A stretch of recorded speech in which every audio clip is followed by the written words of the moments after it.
Assalamualaikum warahmatullahi wabarakatuh. Saya Melati Aisyah Fisyiro dari kelas 7B, mata kuliah Manajemen Sumber Daya Manusia. Di sini saya akan mempresentasikan tugas saya, yaitu mengenai hukum ketenagakerjaan.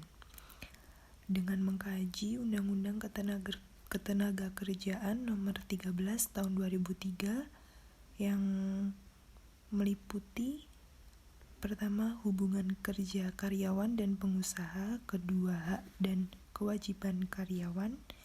Ketiga, hak dan kewajiban pengusaha. Keempat, sistem upah. Dan yang kelima, yang terakhir, yaitu ketentuan PHK. Untuk yang pertama, yaitu hubungan kerja karyawan dan pengusaha. Berdasarkan pasal 50 Undang-Undang Ketenagakerjaan Republik Indonesia Nomor 13 Tahun 2003 menyebutkan, hubungan kerja terjadi karena adanya perjanjian kerja antara pengusaha dan pekerja atau buruh.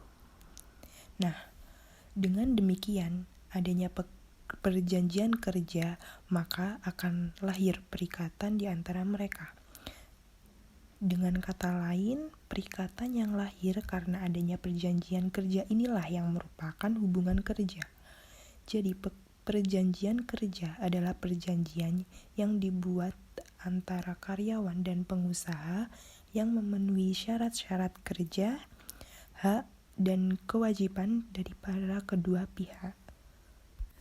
Selanjutnya pada pasal 51 ayat 1 Undang-Undang Ketenagakerjaan Republik Indonesia Nomor 13 Tahun 2003 menyatakan bahwa perjanjian kerja dibuat secara tulis atau lisan. Perjanjian kerja antara perusahaan dengan karyawan dibuat berdasarkan pasal 52 ayat 1 Undang-Undang Ketenagakerjaan Republik Indonesia Nomor 13 Tahun 2003, di mana para pihak harus memenuhi hal-hal sebagai berikut. Untuk yang pertama yaitu kesepakatan kedua belah pihak, kemampuan atau kecakapan melakukan perbuatan hukum, adanya pekerjaan yang diperjanjikan, dan yang terakhir yaitu pekerjaan yang diperjanjikan tidak bertentangan dengan ketertiban umum, keasusilaan, dan peraturan perundang-undangan yang berlaku. Nah, apabila perjanjian kerja yang dibuat oleh kedua pihak tersebut tidak memenuhi dua syarat sah awal, yaitu kesepakatan kedua belah pihak dan kemampuan atau kecakapan melakukan perbuatan hukum, maka kesepakatan atau perjanjian tersebut dapat dibatalkan. Nah, dan sebaliknya, apabila perjanjian kerja tidak memenuhi dua syarat terakhir, maka perjanjian batal demi hukum atau null and void. Selanjutnya yaitu pada pasal 57 ayat 2 Undang-Undang Republik Indonesia Nomor 13 Tahun 2003. Dalam melakukan perjanjian kerja, terdapat dua jenis perjanjian, yaitu yang pertama PKWT atau perjanjian kerja waktu tertentu, dan yang kedua yaitu PKWTT atau perjanjian kerja waktu tidak tertentu. Yang pertama, perjanjian kerja waktu tertentu atau PKWT dibuat secara tertulis serta harus menggunakan bahasa Indonesia dan huruf Latin. Jika dalam perjanjian tersebut tidak dibuatkan secara tertulis, maka perjanjian kerja waktu tertentu atau PKWT akan berubah menjadi perjanjian kerja waktu tidak tertentu atau PKWTT.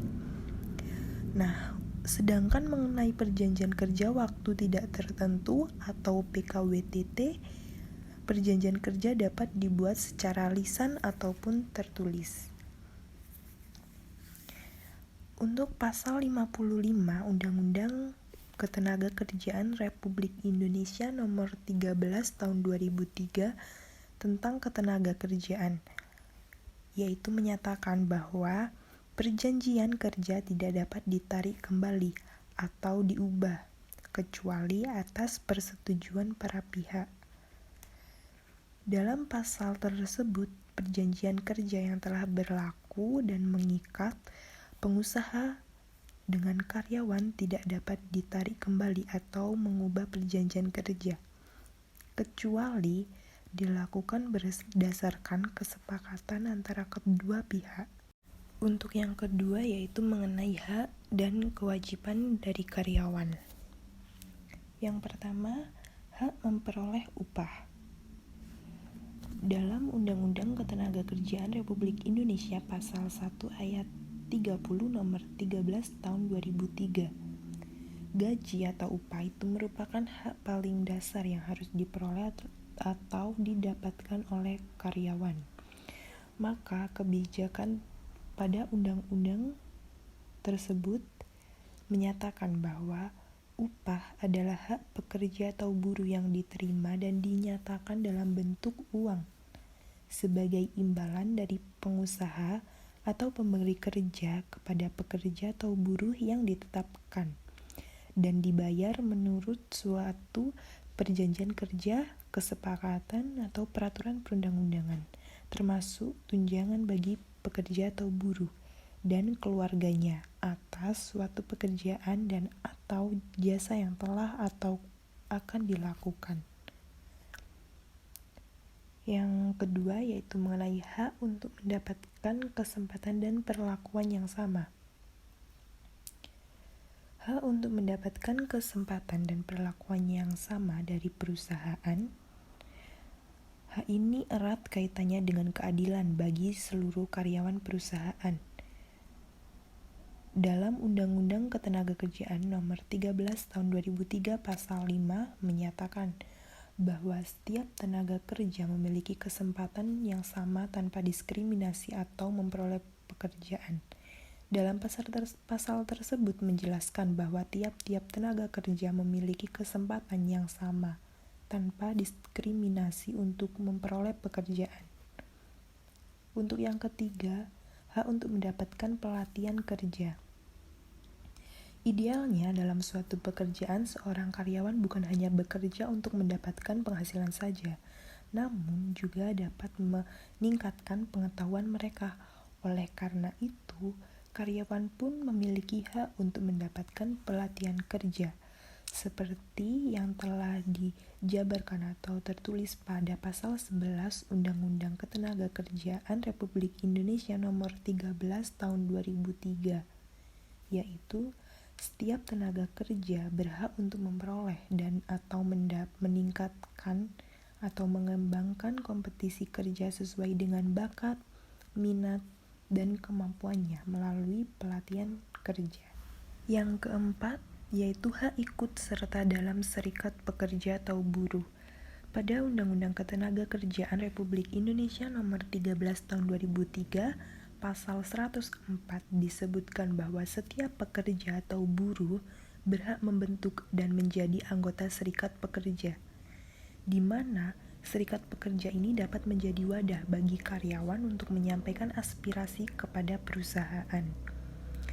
Dan untuk hak karyawan yang terakhir yaitu hak untuk mendapatkan kesehatan dan keselamatan kerja atau K3.